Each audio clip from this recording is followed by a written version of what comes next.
Hello，各位聽眾，大家好啊！通常一隊球隊主場出擊所有球員都好期待因為係最享受嘅時刻嚟嘅，對於球員嚟講，因為有自己球隊嘅球迷做最強嘅後盾但係如果喺自己主場俾幾萬個自己嘅球迷瘋狂報以噓聲嗰種感受有幾難受今集我哋要講嘅主角就係阿根廷前鋒艾華利斯喺啱啱過去嘅西甲賽事馬德里體育會主場對維拉利爾艾華利斯竟然係經歷咗生涯最尷尬嘅一日佢俾馬體會球迷當做過街老鼠咁狂噓究竟發生咗咩事令到呢位射手同球迷關係破裂到呢個地步我哋即刻同大家拆解下。要明白點解球迷咁嬲，我哋要將時間推前少少，一切嘅導火線都係因為轉會傳聞。話說喺2026年世界盃期間，有報道指艾華利斯強烈表達咗想離隊嘅意願，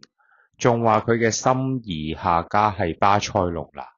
但問題係馬體會高層企硬唔放人搞到雙方僵持不下㗎。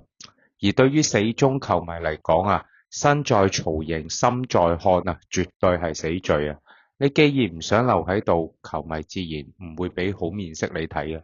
喺比賽前幾日已經有激進嘅球迷喺訓練場外面掛海報寫住艾華利斯滾出去仲特登將佢件19號波衫嘅號碼畫花。啲股怨氣一直累積到比賽日終於大爆發咁去到比賽日利雅得航空大都會球場嘅氣氛簡直係降到冰點第一波嘅攻擊喺賽前讀陣容嗰陣已經出現當廣播員讀到艾華利斯個名看台即刻傳出一陣嘅噓聲咁第二波去到下半場第53分鐘，艾華利斯開始喺場邊熱身球迷嘅視線完全鎖定佢，噓聲比之前更加大咁去到第三波第66分鐘領隊斯蒙尼換佢落場，入替隊友正常換人係拍手鼓掌但係迎接艾華利斯嘅係震耳欲聾嘅漫天狂噓最致命嘅係比賽完結之後馬體會最終2-2打和咗維拉利爾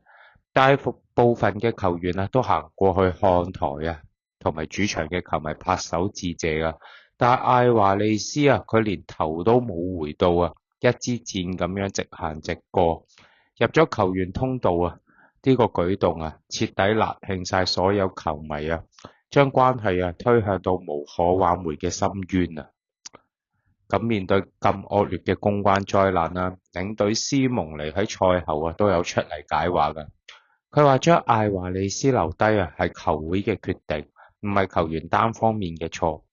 仲呼籲大家要團結。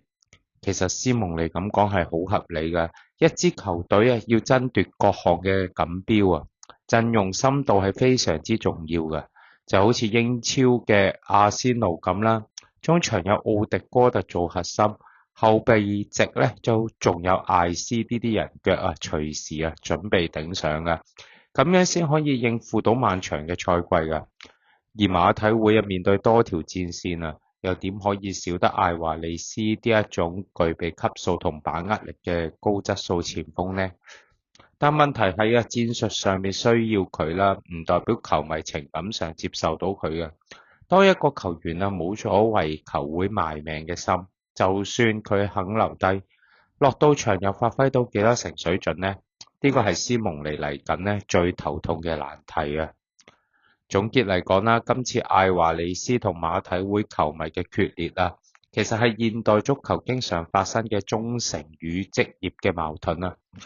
球員想去更高嘅平台或者更適合自己嘅球隊，其實係無可厚非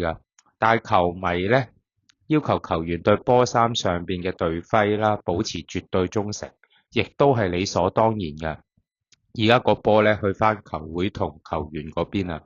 到底係會破鏡重圓啦，定係喺下一個轉會窗就會分手呢？咁我哋就拭目以待啦。